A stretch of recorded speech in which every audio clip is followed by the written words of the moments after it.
It's Games for the Galaxy.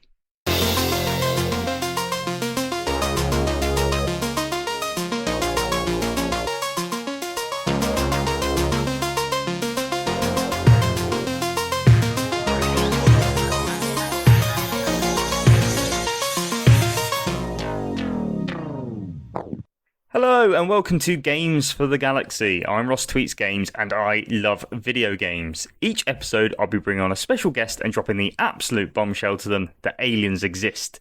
They're going to have to answer a series of questions all about the games that hold a special place in their hearts to help convince our galactic friends that video games are bloody brilliant. I would be really grateful if you could spare 5 seconds to quickly press the like button, follow and leave a comment. It helps grow the show, which means more episodes in the future. Also, you can follow me on Blue Sky at ross.tweets.games and Twitter at rosstweetsgames. Today's special guest is Samantha Teapot. If you don't know Sam, she's an incredible Twitch streamer who specialises in the Soul series. Sam is ridiculously talented, taking on challenge runs and doing things that I never thought were humanely possible in these games. This was my first time speaking to Sam and she's so lovely. So please, after you've listened, go and find her Twitch, which is Samantha Teapot, and give her all the support and all the love that you can. But enough from me. Let's meet Samantha Teapot and start episode 7 of Games for the Galaxy. Hi and welcome to Games for the Galaxy. I'm your host Ross Tweets Games and today I'm joined by an amazing Twitch streamer, challenge runner and tea lover. It's Samantha Teapot. Yay! Hello! Hi everyone.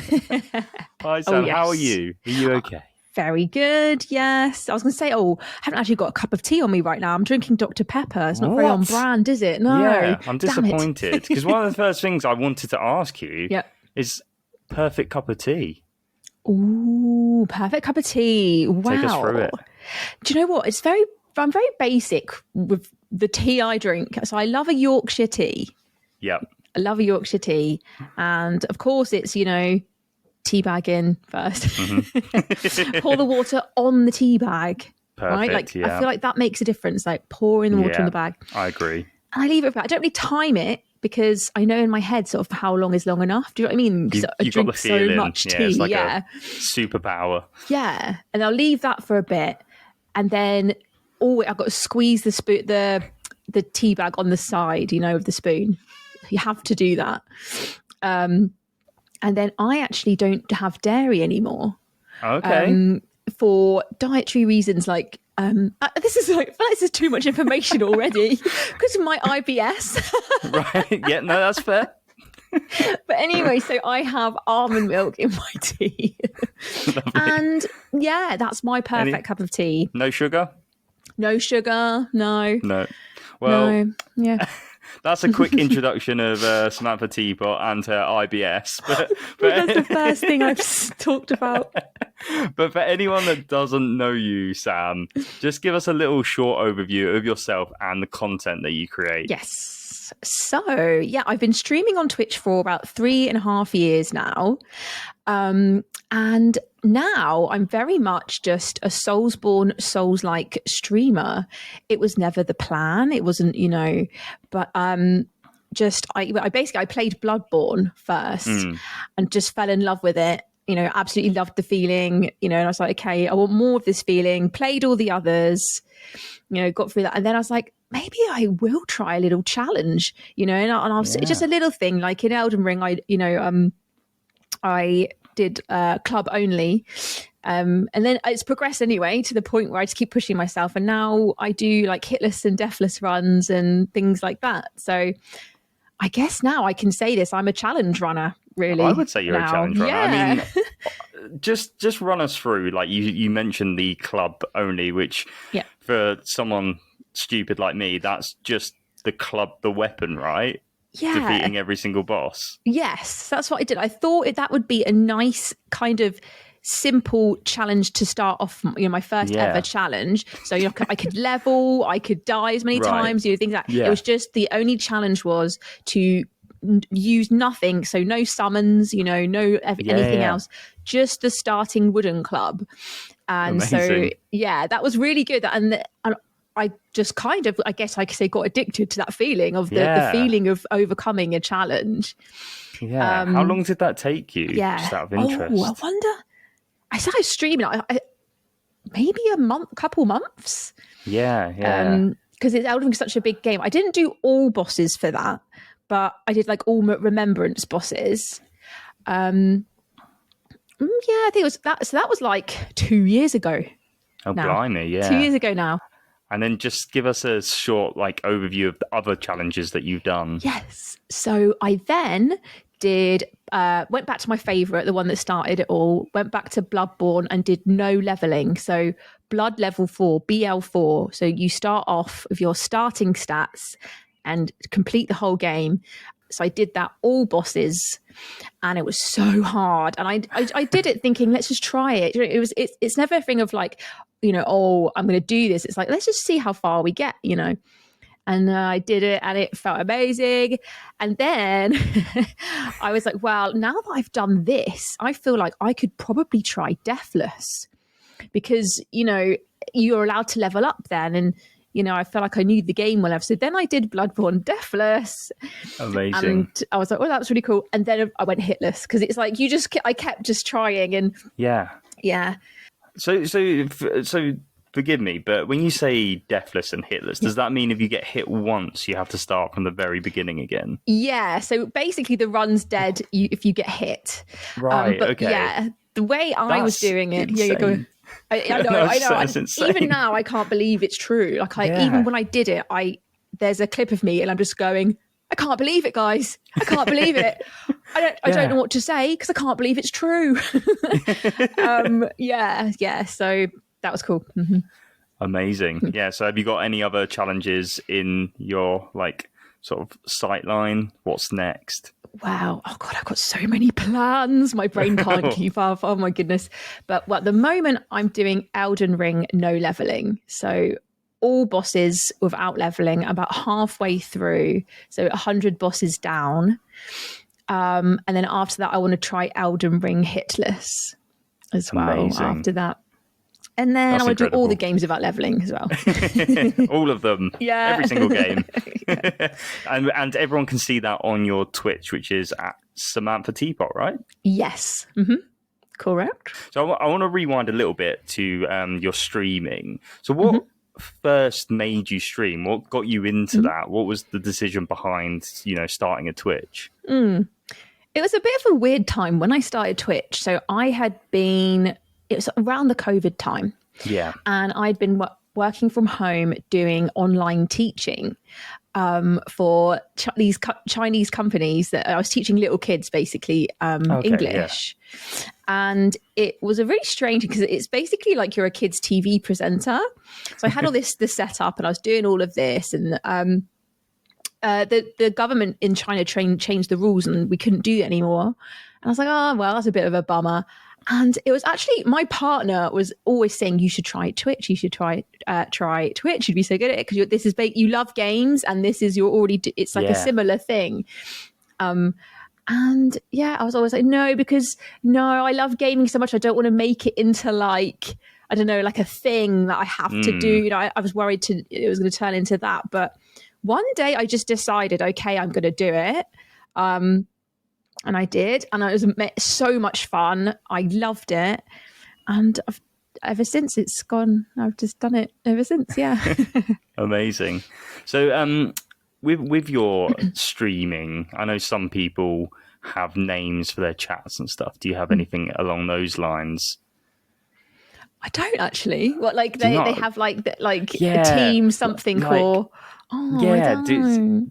I just say, hi guys. Maybe you'll come up with one. The chat should be like the Teapotters or something like that. Yeah. I was going to say the tea bags, but maybe not. I don't know about that one. Maybe no. I don't. I do you know what? I haven't. I don't know why. Yeah, I think you should, like the Sam Teapotters. The Sam Teapotters, the Mad Hatters. Was it Mad Hatters Tea Party? So in Discord they're called the Tea Party. It's Samantha's Tea Party. So and I did for a while say join the Tea Party. I did used to say that. I like that. Yeah, the I've tea joined party. the tea party. Yeah, maybe Is it I we're all will. mad down here? Something like along those Something lines. like that. Oh God. Amazing. Yeah, I think you should do it. I think it'd be good. Sam, I have an I didn't prepare you for this question actually. Oh But no. I hope you don't mind me asking. It's a bit Okay. personal, but do you believe that aliens exist? Yes. Yeah, Absolutely straight yes. in. Okay, Yeah. tell me, what's your thoughts and theories behind, space and what's out there? Well, the way I see it is, of course there are, because it's huge. There's space. It's massive. It's endless. And I just think, yeah, there definitely is aliens. There must be, and I think there's probably like other alternative universes, and all of the different things like that. All of that, and yeah, I definitely believe in them. Yeah, I can't say I've ever seen any, but I often conclude sometimes if I see weird things in the sky that I can't explain, or stars, my first conclusion will always be it's the aliens. Do you know, if something happens, or there's a weird sound outside, people are like, oh, Aliens. that's probably thunder. I'm like, oh, it's them. It's them. It's the aliens. Them. Yeah. Have you thought about it in depth in terms of, do you have an idea when you hear alien, what do you picture? Oh, do you know when I hear the word alien, I think of just the classic Close Encounters. Do you know what I mean? Ones. Yeah, the classic. The classic. I was going to say big heads and like Big long heads. limbs. That's it. Grey And the big eyes. or green. Yeah, green. Yeah. Or I think of sort of grey, and sometimes I think of xenomorphs as well. Though actually, like a few, I think of xenomorphs, aliens. But yeah, they're when I was a bit kid, more scary. Yeah, they're scary. I was terrified of it. So they fascinate me now. I think, but when I was a kid, they fascinated me, but they also terrified me. And like my main fear was aliens. Was it? And like Martians, anything to do with aliens. I was terrified of ET. Like my biggest fear when I was like 4 or 5, 6, really young, was ET. Because it's a horror movie, E.T. Do you reckon? Yes. You don't see the whimsical side. It's a horror. Yeah. Why, if it's a horror movie, in the beginning, when E.T.'s like creeping into the little boy's room, the music is sinister and violins. And I always think, why, if we're not meant to be scared by that bit, why is there violins and stuff? True. Yeah. He made a poor first impression. Yeah. Yeah, were you just scared that he might ring you at any point? I just didn't like it. It just freaked me out. He just freaked me out, And, the whole movie was scary. And then, when the men come to get him, that bit's scary too. Yeah. It's a very scary movie. It is actually, do you know what? I think you convinced me that it might be a horror. I made my sister scared of ET as well. Did you? So she was like, fine with it at first. And I was then... like, he's coming to get us. You better be ready. That's what I say to her. Like, I thought I was protecting her. It's like, we need ready tonight. He's coming. Be ready. Be it's ready. war. Get weapons. Poor ET. He just wants to phone home. I know. So a bit of a fear of aliens. I've got some news for you then, and that is that aliens are real. And not only are they real, but you've actually been abducted. How do you feel? I knew this day would come. See, I told my sister. I said, they're coming. There we go. It wasn't thunder. It was not thunder. It was them. Yeah. So you've been abducted, and you're currently in their spaceship, and they've got some things to ask you. But before we get to that, I'll give you a quick overview of why you have been abducted. Okay. So these aliens that have abducted you, they're just like us. They're really friendly. There's nothing to be worried about. They're not like a vicious ET or anything. Like they're nice. And on their planets, they've got everything that we do, apart from one thing, and that is video games. They've never heard of them. And Sam, you'll be pleased. I know. You'll be pleased to know that aliens, they absolutely love tea.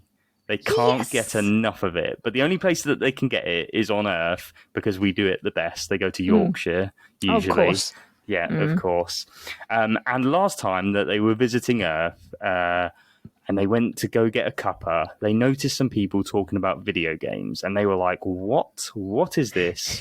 What are they? We want to know more. So they decided the best way to learn about video games is finding someone with a love for not only tea, but also video games, and ask them a series of questions so that they can understand what they are. And they have abducted you, Samantha Teapot. Yes. And the first question that they want to ask you is, what is the first game you remember playing? Okay, so this question, aliens, listen, I'm showing my age here because the first game I remember playing was Tarzan Goes Ape on the Commodore 64. Wow. Do you know what? When you said Tarzan, I thought you were going to say the PS1 Mega Drive or something. Oh, yeah. Yeah. I've not heard of the Commodore 64 one. Right, tell me everything. So I want to know the story. So who had the Commodore 64? Whose was that? Was that yours? It was my dad. So my dad brought it home from work one day. This was the first, console gaming experience we ever had. He brought home the Commodore 64. And do you know what it looks like? It's like a brown keyboard. Yeah. Yeah, and it plays tapes. The games are like tapes. You have like a joystick. There were other games on it too. But I just remember the Tarzan Goes Ape. Like that was literally the first game. I was really young though. I was like, I guess like 5 or something like that. Yeah. Yeah. Do you remember what you had to do on Tarzan Goes Ape? Do you remember anything about it? I just remember you're going up. It's like sort of like platforming, right? And the game. Right. How do you explain this? The game moves up. It's not a side. Okay. Yeah. I know what you mean. You're climbing up. Yeah. Does it climb up with you, or was it constantly going up? Going up. I think so. Because I might also be mixing it up with... So after Tarzan Goes Ape, the second game that I played... Hold on, I can't remember the name of it. It was a rainbow. Something rainbow.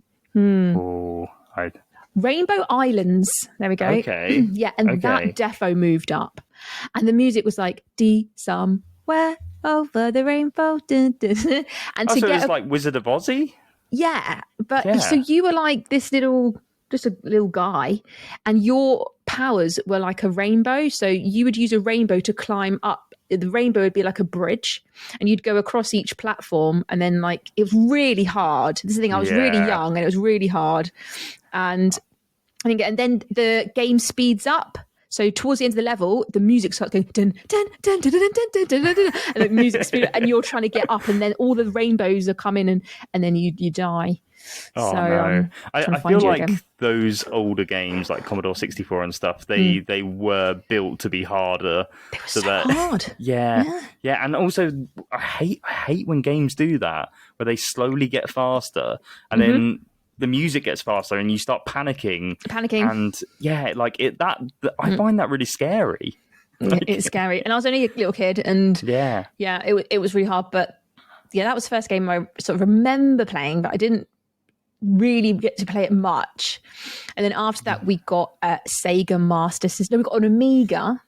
Okay. An Amiga, and we played that a bit. Various different games on that, but the next console we had, which was when I was a little bit older, I'd say maybe 6 or 7, we then got a Sega Master System, and I played that so much. Alex the Kid in Miracle Land, if you ever know that. And I don't know that one. It was built into the console. Yeah. And that was the game that started me in my, oh my God, I love games. They're so fun. Yeah. Amazing. So you said there that you had like 3 consoles by the time you were like 6 or 7. Yeah. Is your dad a big gamer? It's my dad's debate. Yeah. And he did engineering degree, and he was really into computers, and he was really into how things work. So he'd often bring old computers and things home and fix them and do stuff with them. So I think it is a lot of it is my dad's influence, and also my uncle, my dad's brother, my cousins as well were always into games. So we were all of us were all gamers from a young age. Amazing, like a little gaming family. Family, yeah. Perfect. What game made you cry the most? Do you cry at games a lot? Yeah, I do. If it's something really sad has to happen though, it has to be super sad. And so the game that made me cry the most when I think back is The Last of Us. Yeah. And I'm not going to say any of the bits because I know they're big spoilers. I don't think I should say them. Okay. Or shall I? But are you talking about the first Last of Us? Yes. Okay.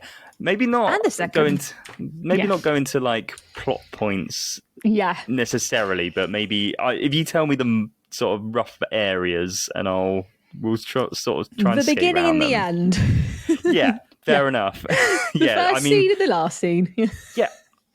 Yeah. I mean, that prologue it hits hard, doesn't it? Like, yeah. And it was the first game that ever had hit me like that. You know, I don't think there had been anything like that before, where you almost like a sort of a movie, or like sort of like right at the beginning, you're not expecting to be, you know, crying right away. Yeah, punched in the gut. Yeah. Yes. And so this question, I was going to bring up another thing, because more recently now, the only other game that's done that to me now is the new game Expedition 33. Oh, do you know what? I made this comparison as well, because both games, the prologues, they have a really great way of spending so little time with a character, but the emotional impact of what happens hits like a truck. I was not expecting it. I was not expecting it. And I was on stream this time. So I was streaming this, and I was like, wait. And I felt the tears coming, and I was like, oh no. And I actually moved out of the shot a bit, like, you know, moved out of the camera, because I was like, it wasn't just a bit of cry. I was like, I'm about to ugly cry here. I've not finished it yet. I'm just on Act 2 now. So and I've just cried again, because but I'm really enjoying it. It's so good. Yeah, I'm not going to say anything about it, but you're in for a roller coaster still. I love a good cry though.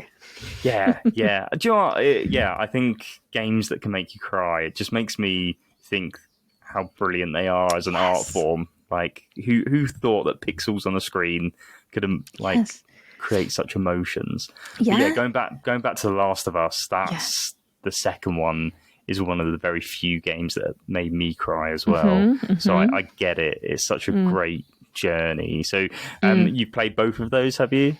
Yeah, I've played. So I played the second one, but do you know what? I actually didn't finish the second one. I got like maybe halfway through. Sometimes, because if it's an off-stream game and other things happen, it was an off-stream game. I remember I started it, and then I work, and then sometimes life takes over. A new game will come out, but I do intend to go back to it. You should. Yeah. I've now in the series, I'm now up to where I got to in the game. So I'm like, okay, I'm going to have to. Although the series, a few things are different, right? Yeah. You know what I mean?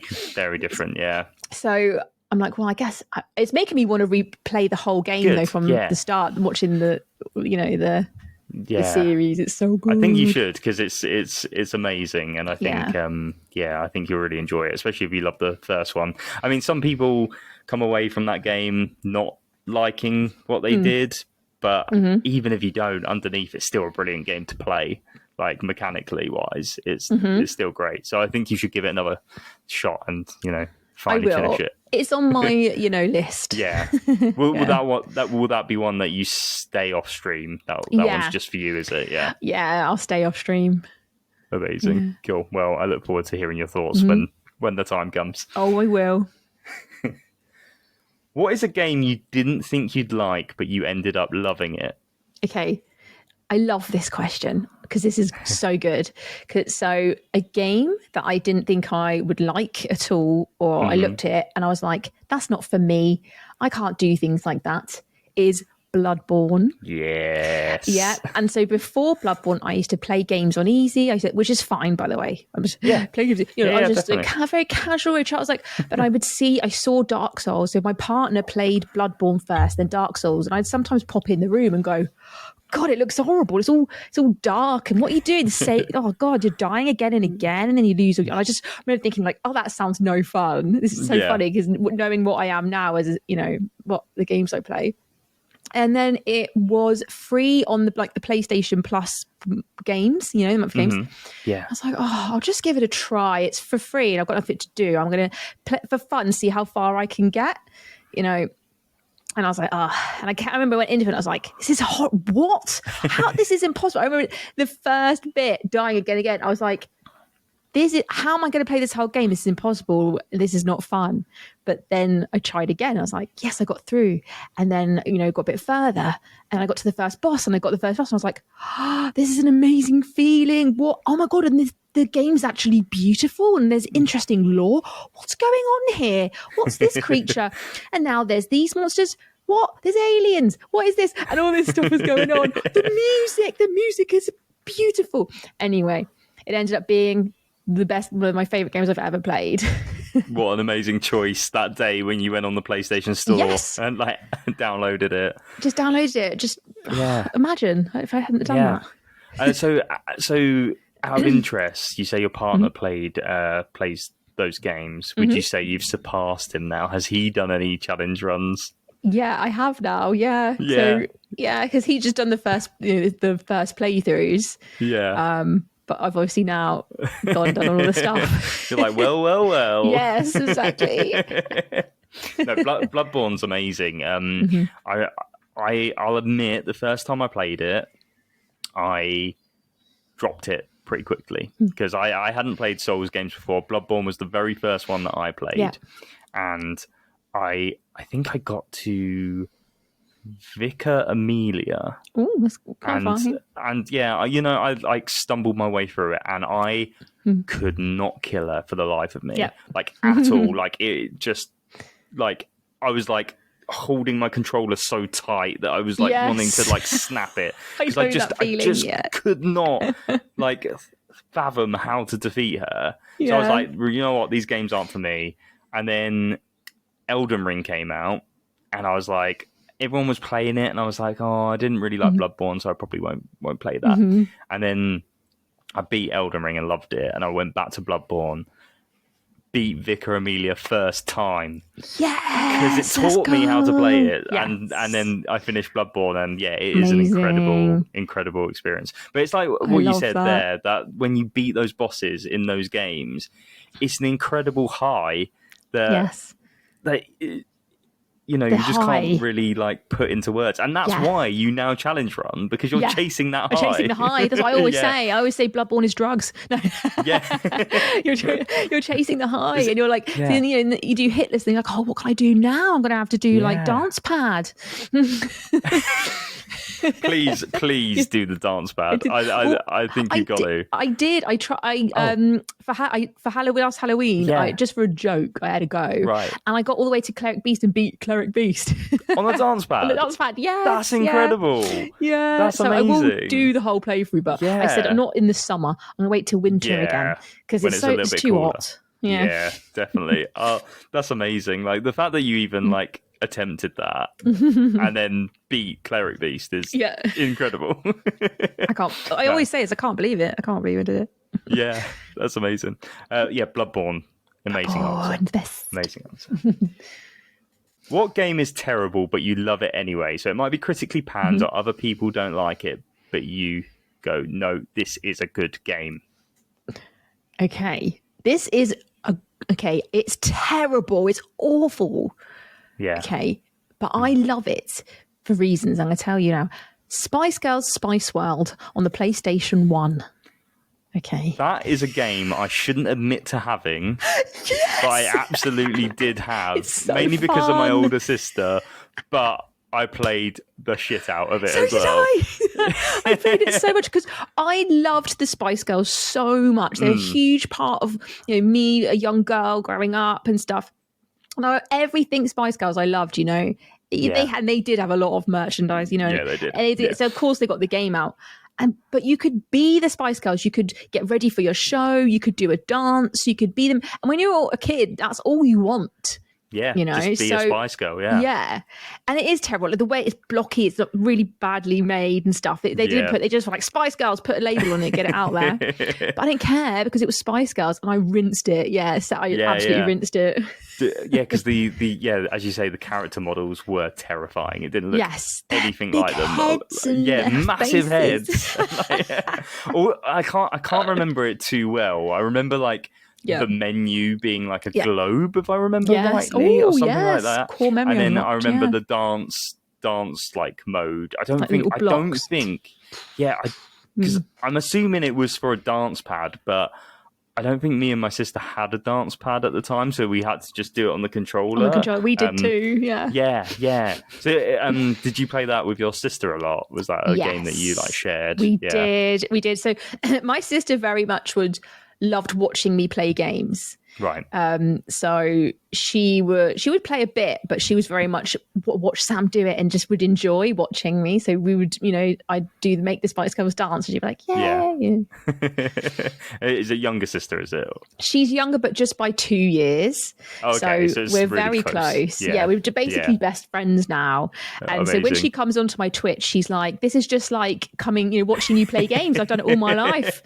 Amazing. Yeah. And Spice World is one of those. Have you ever thought about streaming that? Maybe I will one time. So now I've got here. This is a podcast, so I don't know what I'm going to show. Sorry, everyone. I'm showing now my pink PS2 controller. I've now got a pink limited edition PlayStation 2, and I'm now replaying all my old games. What better game than Spice World to play on that pink PS2? Yeah, I think so. I think I'll share with everyone. Yeah. If you've done challenge runs in Bloodborne and Elden Ring and other games, Spice World, is the next step, I think. Yeah, it's the natural evolution of things. On the dance pad. You could, yeah, absolutely. No, that is a brilliant answer, and not a game that I thought I'd ever hear of again. I thought this is going to be but when I was thinking, I was like, what was terrible? Well, that was the only terrible game I could think of. It was a terrible game, but when you're a kid, you don't really care. Mm-hmm. You're like, it's the thing that I love, Spice Girls. Yeah, and it's a game. I'll accept play how it is. You don't look at it like this is a bad game. The controllers, you just think, well, this is how the game is. The controllers do this. Okay. Yeah. And I still love your music, even if your games are bad. Yeah. Oh my God, it's Mel B. Brilliant. What games scared you the most? You get scared at games a lot?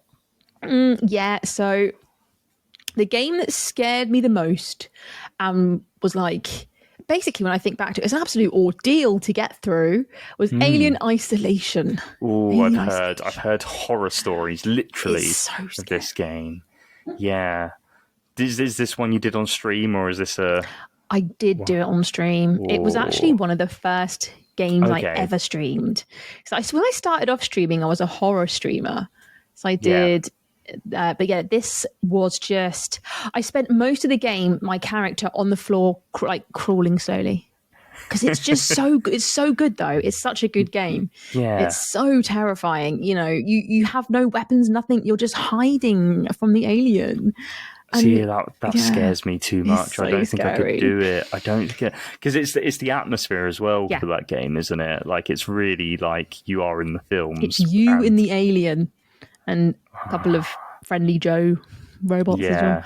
And stuff. Did you play the whole thing? Because a lot of people end up just playing the start and going absolutely not. But you got I played the whole thing. Yeah, I did the whole thing, and then later on, a couple of years later, I went back to it on stream and did it in VR. VR mod for it. Yeah, there's a VR mod for it now, and it was really horrendous. Because even more horrendous because it's actually when just in the spaceship, every sound I was terrified. And it was like a bit of steam coming, from the side. I'm like, oh, like this. Yeah. No, really scary. That sounds horrifying, and props to you because, fuck that. yeah, it was not good. Absolutely I didn't finish that. I didn't finish it in VR. Yeah, I don't blame you. So, are you a big fan of the Alien franchise, though? Yes, absolutely. Yes. Is that what pushed you to play the game? Your love for the film?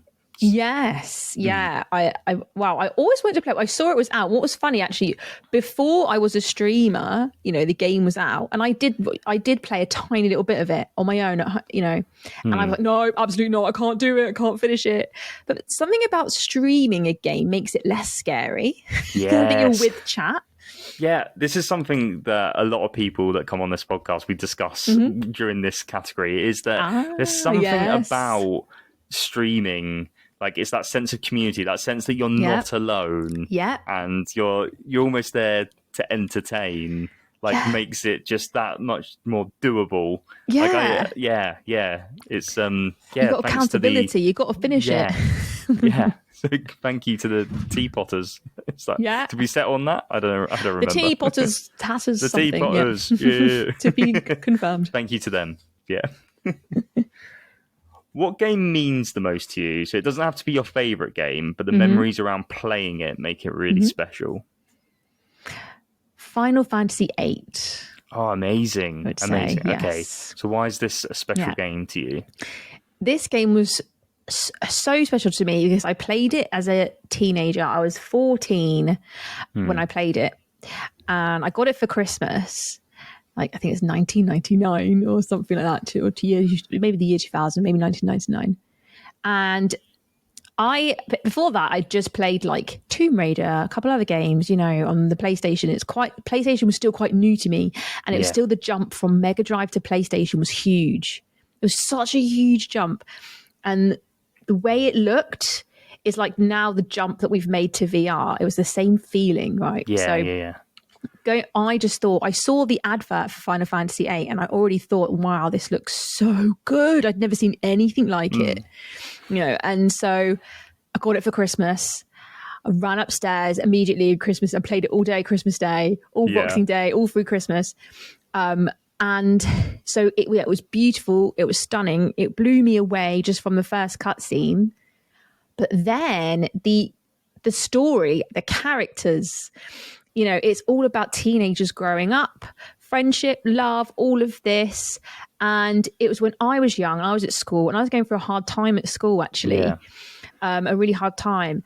And it just was like they were my friends. You know what I mean? And it was just a very special, magical game. And it just, I think, got me through a hard time, but also, like, I don't know, it taught me a bit about life and stuff. I don't know. There's a lot, it was a lot on this game. This game's like, oh, I didn't mean to do all that. What? But it was really, really good.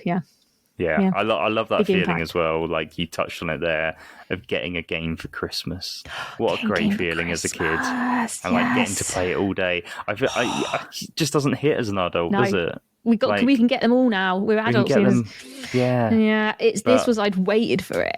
And I've been staring at pictures of it in PlayStation magazine.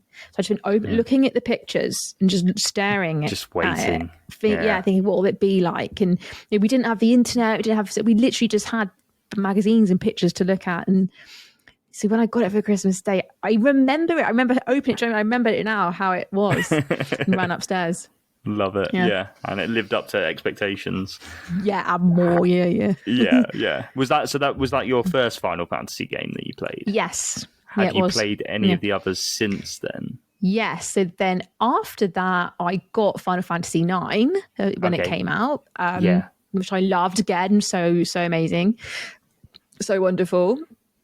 And then I played 10. So I started playing them up like that. And then I went back. I did go back to Final Fantasy VII. So, and I loved that. But I'd had such emotional attachment to 8 and 9 and stuff. But 7's cool, and I can see it. But I can see why it's lots of people's favourite as well. But because 8 was so huge for me, like nothing could follow it. Like nothing could absolutely. compare. And the problem with every other Final Fantasy is that they're competing with one of the best mini games ever, which is Triple Triad, right? Oh my gosh, I guess we haven't even talked about this yet. Triple Triad's so much fun. Oh my gosh. So good. Yeah. Running around everywhere. The world's ending, but you're like, Triple Triad? The music. I have a bone to pick with that game because there's I can't remember. I played it like 2 years ago for the first time, but my memory is fading. You know, the main area, basically the school. I can't remember what it's called. Balam Garden. That's the one, Balam Garden. There's a little kid that you can play Triple Triad against, and he runs across the screen. Yes. And I was told that if you beat him, you get a really good card. Again, I can't remember what card it is, but it's very rare. So. But on the PlayStation version, you can like speed stuff up and you can reload really quickly in that. So I battled him about 50 times. And I was about to give up before he finally put it in his deck to allow me to beat it. So that's my little gripe with it. But other than that, yeah, Triple Triad's amazing. So good. Yeah. I can't remember what the card was that he dropped. Good. Oh, it's one of the GFs. I think it's a Moogle one. Let me have a look. Kid. Yeah, let's have a look. I do remember the kid that was running back and forth. I do remember him. He just runs across from left to right. Yeah. Okay, so the card was Minimog. Okay, card. yeah. I think it was quite a good one early on. Probably wasn't like end game good, but early on it was like this will see you through a few battles. Early on, if you get the good stuff, then you're winning. Yeah, you're winning, literally. Yeah, no, that's Final Fantasy VIII is amazing. Like the story is incredible. So I think that's a really, really good game to be one that means a lot to you. Yeah. Good stuff. Samantha Teapot, what video game character do you have a crush on? Oh no. Okay. Oh, there's actually so many. Stuff. Yeah, like. Yeah. So, do you want to give some honourable mentions maybe before the ultimate one? The ultimate one. So the thing is, at the moment, like right now, the games that I'm playing, everyone in Expedition 33. But yeah, that whole roster is just unreal. Hot. Yeah, like wow! And each time you meet a new character, you're like, wow. Hello. Yeah, hello. But yeah, like. I don't really get crushes on game people much. Yeah. I did though when I was a teenager. I did. If we go back to Final Fantasy VIII, I had a massive crush on Squall from Final Fantasy VIII. He's the best looking guy here, he's the best, honestly. Yeah. And I was like, I loved him. I had a poster of him on my wall, and also in Tekken 3. Yeah. Harong, I can't pronounce his name. He was the kickboxing guy. Was he kickboxing? Wrong. I don't know Tekken that well. I'm probably not pronouncing it right. I wish I could be like, this is how you say it, but I don't know Tekken that well. So yeah, Warong. Oh my gosh, people are listening. They say like Samantha. It begins with the H. HWO. Yeah. I'm not even going to pronounce that. He was so pretty. Yeah. And I was just like, oh my gosh. So, because Tekken 3 was another game I became really obsessed with. And I had just the demo. The demo came with PlayStation Magazine. Yes. And the cutscene started and there was Harong there doing all these kicks. And I was like, oh, wow. Wow. He's so muscly. Damn.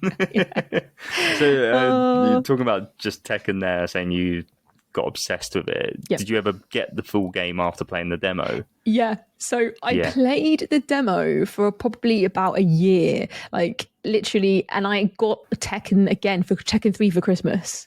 Amazing. So another great Christmas day. Yeah. So, when you're a kid, it's like you have to wait till Christmases and birthdays when you get games. But I played the demo for like a year and there was just two characters, Eddie Guardo and Ling Xiaoyu. Yeah. Those are the only two characters you could play as. And I just played. And then when I got the game, the full game, I would just play as Ling Xiaoyu all the time as then. She was my favourite. Yeah. But already it knew was so how to play cool. her, Yeah. What game have you replayed the most? Oh no, I feel like this is probably obvious because it's Bloodborne. Yeah, I thought it might be. Yeah.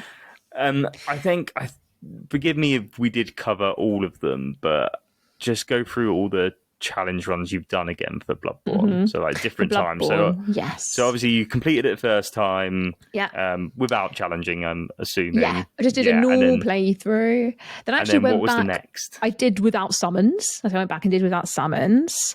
Then I did like a new game plus whatever playthrough using a different weapon, using the amygdala arm. Right. The big alien arm.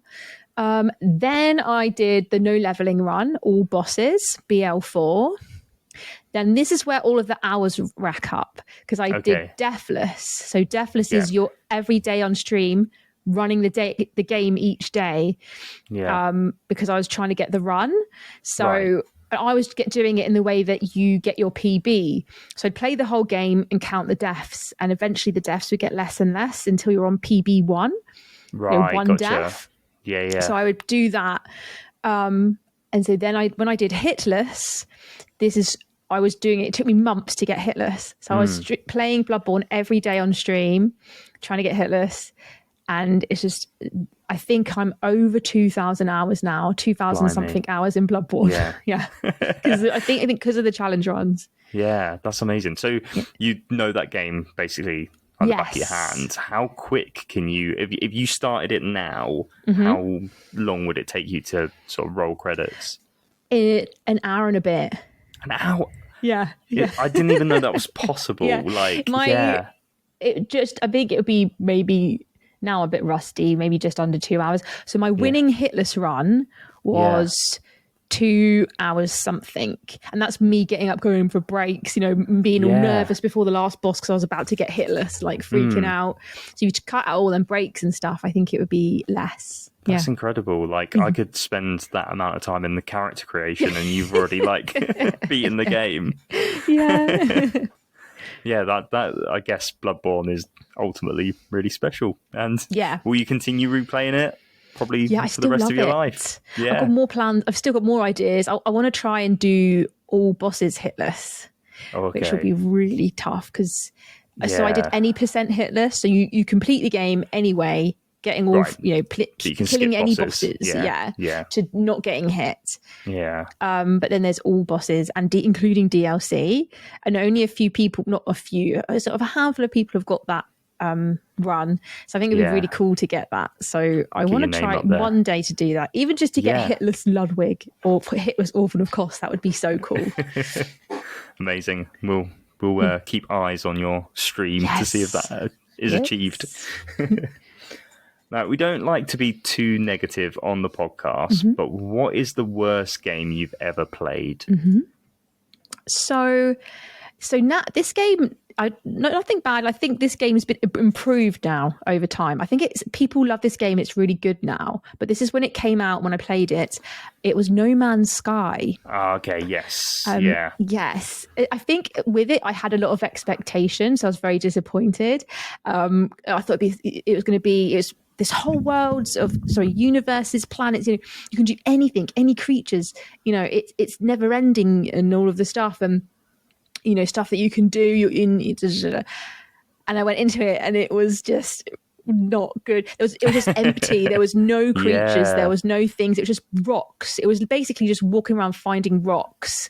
And I had, at the time I was working at a different place where I work now, I bigged it up to all the people I was working with and my team, and so many people in my team got the game before it came out. It was released. I was like, guys, we're going to find each other in space. And then I was like, I'm so sorry everyone, I made you buy this game. And we're just floating around in space with this dusty rock, because I remember when that was sort of announced and as you say, the expectations were so high. It was like this game, every planet is completely different and it's basically impossible to visit every single planet. And then it came out, I've not played it personally, but from what I heard when it came out was that it was, as you described, just quite empty and nothing really to do. But as you say, apparently it's had a massive comeback and now those expectations that you had are apparently realized. So maybe you should get back in touch with your old work friends and go, I told you the truth. I was a little bit wrong on the timings of things, but this game's supposed to be really good now. You didn't waste your money. Yeah, I'm guessing you haven't been back and played it since. No, I haven't. No, I mean, maybe I will because I forgot all about it really, and then just maybe recently and over the last couple of years, I've seen people, because of Twitch, you see sometimes people's playing it this is really, really different, really good, and people having a really fun time playing it now. And then I heard there's all different updates. So, which is why for this, when you asked that question, I was like, I want to begin by saying not putting anyone off by it now, because apparently it's good now. But this is when it came out. It was just the excitement and the hype for them what it was. Yeah, that's it. I think this question can be a little bit misleading because Mm. it's probably not the worst game you ever played, but it's probably the most disappointed Yeah. like you've been in a game, and I think that's a Yeah. perfectly fine way to answer it. So yeah, like No Man's Sky, but yeah, I think you Yeah. should maybe revisit it one day, and then Mm. you can have that comparison of Yeah. remembering what it was like and now how they've improved it. Yeah. And yeah, maybe those promises will be realized. I'm Sam not of the sure. past can be Yeah, finally happy. yeah, exactly. Yeah. Amazing. What is objectively the best video game ever? So again, it might not be your favorite, but if there was a museum of video games and it was describing what a video game is, Yeah. this one would be shown. I think Red Dead Redemption. Incredible answer. Yeah. Yes. Okay, if it talk was- to me. yeah. Yeah. I Why think Red Dead Redemption? I'm guessing the first when one? you, well, I've actually only played the second one, so I meant to say two. Okay, actually. second one. Okay, Yeah, the second go one. ahead. When I think of this, is just me, of course, games I've played. What would I say is objectively the best? Red Dead Redemption had everything you would want in a game. You know, it was a whole living, breathing world. Yeah. It was detailed. You know, there was weather changing, living animals doing their thing. Everything. You know, it was just like this world that you're so fully immersed in. Which I think with games, that's what it's about. It's immersion into another world. And this is the game when I think back, it just did that so well. You know, the morning and the evening, the changes with, you know, just the sunrise and then the light on the puddles as you're on the horse, this thing like that. You're just in your own world. And of course, the story, it was like a movie and it was just so good. But then also you could just do your own thing, right? So I got so carried away just being a cowboy. I was just living my cowboy life. That's you know, it, waking up, having a shave, getting a coffee, doing my chores and going out hunting on my horse. Time to I be a love the cowboy, baby. Yeah, cowboy. Yeah. I want to be a cowboy, baby. Exactly. It was so good. It was, and I think back to it, you know, I just think, yeah, that was such a good game. I was just escaping into this world, and I think that is what video games should be. Absolutely. No, I completely agree. That game and as you hit the nail on the head there with escapism, like you could just live in that game. Like I've read stories where people were talking about when they played it and they fully embraced the cowboy life. Like they were like get up in the morning, as you say, shave, have a coffee, and then go out. Like not necessarily focus on any story, but just seeing what the world like threw their way. And I think any game that's able to do that and really immerse people is like really special.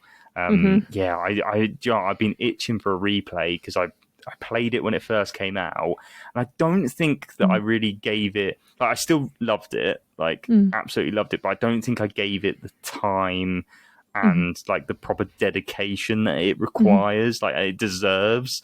So I've been really like, but I'm just waiting because I really want them to patch it on PlayStation so I can play it at a higher frame rate, like really it looks so pretty. nerdily, but yeah, I'm like I'm ready for that day, like, and I as you say, I'm gonna embrace my full cowboy self.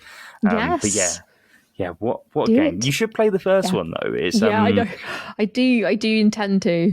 Going back, it would, you know, it's not as, you know, the world isn't as alive. It's still like got great like bits where you interact with strangers and stuff. But the story of that one is really good as well. I think if you like the story of the second one, the first one's really good too. Yeah. I'll do it. I'll add it to the list. Add it to the list. That's it. Samantha Teapot, you have been an incredible guest, and the aliens are really happy with your answers. Now, before they put you back onto Earth, they want you to give them one video game. Now, this video game they're going to take back to their planet. They're going to show everyone that lives there this video game. They're going to be like, this is what gaming is. This is what we've been missing out on. What video game are you going to give them? So, aliens, I'm going to give you The Sims. I'll give you The Sims. Amazing. Incredible answer. Is this just so that they can understand what humans are like? Yes. The Sims. So The Sims for me taught me a lot about humans, or like so sometimes I think I played a lot of Sims when it came out. Yeah. And I feel like I really enjoy observing people. I've always been a bit of a people watcher. I loved Big Brother, I loved all these things. Yeah. And so I feel like the aliens would very much appreciate The Sims because you're observing us. And sometimes I'll be like, I don't know, like in a nightclub or something. And this happens to me. I don't know if other people do this. I look around and I'm like, this is The Sims. Like when I see people dancing, like, woo, I'm like, oh my God, that is they're The Sims. The Sims, yeah. Yeah. I never thought about it like that, but you Sims. can just apply any situation to be like, I'm in The Sims right now. My favourite place to do it is in a club when people are dancing. And I laugh to myself. I'm like, The Sims. You're all Sims. You're all Sims. You're all NPCs. You're gonna have woohoo Sims. later. Someone. Yeah. Amazing. Are you not worried that giving aliens a game about controlling humans might, be a bit negative in the long run? Or do you not care? Maybe we'll make them fall in love with us. Maybe they'll be like, mothering us. Yeah, exactly. Instead of controlling us, they'll learn how to look after us. Yes. Yeah. Or just trap us in a swimming pool, take away the ladders and just trap us in the pool. No. Here comes the Grim Reaper. Have you, with The Sims, have you played all of the iterations? Do you have a favourite one? The OG Sims is my fave because of it just was such an amazing. I put so many hours in that game. Yeah, so many hours. And then The Sims Hot Date came out. Okay, that I played a lot. The Sims Hot Date. You got to take your Sims into town and go on dates. That was amazing. Really, really cool. And but then when The Sims 2 came out, I was at university then, and I basically trapped myself away for like 2 days in my room when I was at uni, and people were like, I think Sam's gone home. I think she's no. You were just playing The Sims. They were like, what have you been doing? I was like, I'm playing a game. Yeah, but you could have been in the club, like pretending you were playing the game instead. Yeah, it's true. But you chose the actual game. The actual game, Yeah, I think that's fair. Amazing. Sam, you have been incredible. Before we go, tell us how people can find you. So your Twitch, any other socials that you're on, how do we get to you, basically? Yeah. So I am Samantha Teapot everywhere, is what I say. So I'm Samantha Teapot, but mainly on Twitch is the place. And I normally stream on a Wednesday, on a Friday and a Sunday. And come find me. And Instagram is the only other place where I post a lot. Okay. That's mostly just, pictures of my dog. Amazing. And we haven't talked about your dog. He's called Butch. Butch, yeah. Yeah. And he can often star in your streams, right? He does, yeah. There is, I wonder if I should say this because he might get excited. There's a channel point redemption called Give Butch a Treat. Did you hear that? Oh, yeah. I mean, I think you should do it anyway because, it's from the aliens. Give him one from the aliens, I think. Here we go. Sam, thank you so much. You've been an incredible guest, but it's time now to put you back down to earth. Ooh, all right. Thanks. Thanks for the ride, aliens. See ya. Bye-bye. Bye.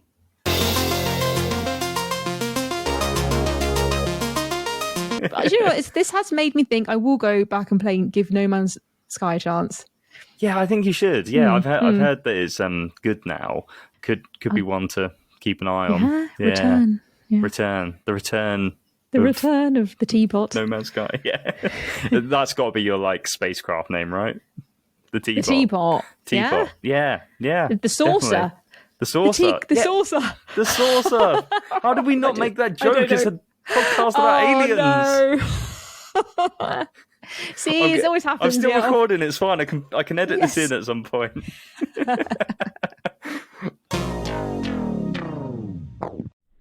So that was episode 7 of Games for the Galaxy. Massive thank you to Samantha Teapot. She was an incredible guest, and please go and find her Twitch where you can see all of her streaming, her challenge runs. It's honestly well worth it. When you see her in action, it's mind-blowing. Makes me feel like a really terrible gamer. If this is the first episode that you've ever listened to of Games for the Galaxy, why not check out previous episodes? I've got incredible guests and they talk about incredible games. What more could you want? Thank you to you for listening. It honestly means the world to me and I appreciate you so much. But now it's time for me to go. But that does mean that I get to say my favourite word, which is, of course, games. Goodbye.